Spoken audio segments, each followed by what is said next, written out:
Hello there. I'm Paul Ray from the official Teen Wolf Wiki. At the time of this recording, I am suffering complications from oral surgery and remain unable to speak. I am using this voice generated by Lovo AI so that you don't miss another trip back to Beacon Hills. Today, I'll explain my theory about werewolf sparks that I developed over several earlier videos. Due to the limitations of this AI voice, the video will be more data-driven and less rambling than normal.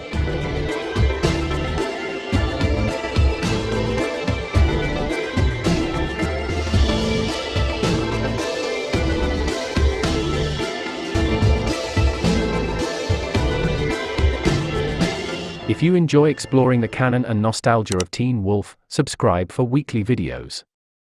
If you want to support the channel financially, we have this pitiful excuse for a t-shirt I did with represent.com. There are only 100 of this design and no more will be made once these are sold. Or burned. Eventually we'll have to burn them, I think. We could give them to charity. But, really, haven't those folks suffered enough already? Lycaon didn't just refuse to honor the gods, he challenged them. He invited Zeus to a banquet and then tried to serve him the flesh of a human being. Angered Zeus blew the place apart with lightning bolts, and then punished Lycaon and his sons by turning them into wolves. You must believe this one canonical fact in order for the rest of my werewolf spark theory to work. Zeus made the first werewolves with a lightning-born curse. This divine spark, from Zeus, gave the first 50 alpha werewolves the ability to make new werewolves. In other words, they can share their spark to create little werewolf sparks through scratch or bite. Only the divine spark of an alpha can create new sparks in this manner. And those new sparks are always connected to the spark that made them. This is why Peter was able to exert enough control over Scott in Season 1 to call him out to the woods in his sleep, and to send him to kill his friends. It is not mind control. It is just a limited connection from the divine spark to the little spark it created. This ability to create might explain why an injury from an alpha would heal slowly. Spark energy transferred in the wound would be rejected by the little spark already embedded in the werewolf. This could also explain why sparks can be inherited within the same family. The divine spark, when the alpha dies peacefully, would connect to another familial spark.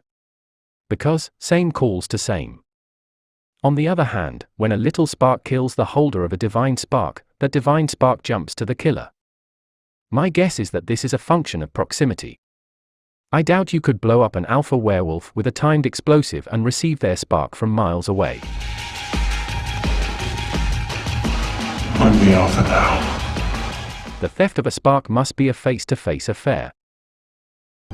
Do you want the bite? If it doesn't kill you, and it could, you'll become like us. In addition to these common outcomes, there are also times when the divine spark interacts badly with the human spirit. These instances will result in unpredictable transformations. Whereas the little spark says, werewolf, the human's energy is corrupted and warps the message to say, canema, or jaguar. This warping of the divine spark could explain other creatures as well. The were-coyotes could have originally started as a bite gone wrong. That would explain their similarities to werewolves and the downgrade of power during reproduction. As we saw with the resolution of the canema, these damaged sparks remain, altered, even once the human resolves their issues. Jackson is now human, wolf, and canema.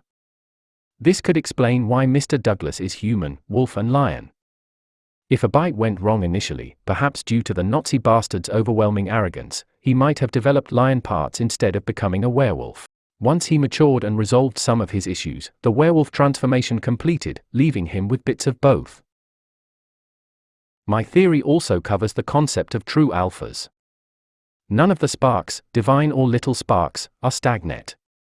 They mix with the human's life energy and can be enhanced or diminished by their human side. If a werewolf lacks confidence, the spark can dim. If a werewolf is a great leader and enjoys the confidence that comes from the loving support of a family or pack or both, the spark will grow. This will also allow the individual to better exploit the full potential of the spark for strength and healing. This is true of all werewolves regardless of status. This spark enhancement explains why we're told a pack makes you stronger, as each member can better grow the spark to full potential. In rare cases, the human's natural spirit or internal energy will enhance a little spark to full alpha status. This is called the true alpha. For this to happen, the human must be exceptionally moral with pure intentions and the unerring desire to do the right thing, which is why it is so rare. As we know, most humans are terrible, petty people and could never reach this level. This true alpha spark cannot be stolen because it is new and unique. It was mostly created by the human's energy and is therefore only distantly related to the original divine spark created by Zeus. If this true alpha chooses to share his spark, the little spark created is unique as well. These created betas can take the true alpha spark because they are part of it. They are compatible, whereas a regular little spark is not. Thanks for watching. Support the channel by liking the video and let me know your thoughts in the comments. I'll see you next time we go back to Beacon Hills.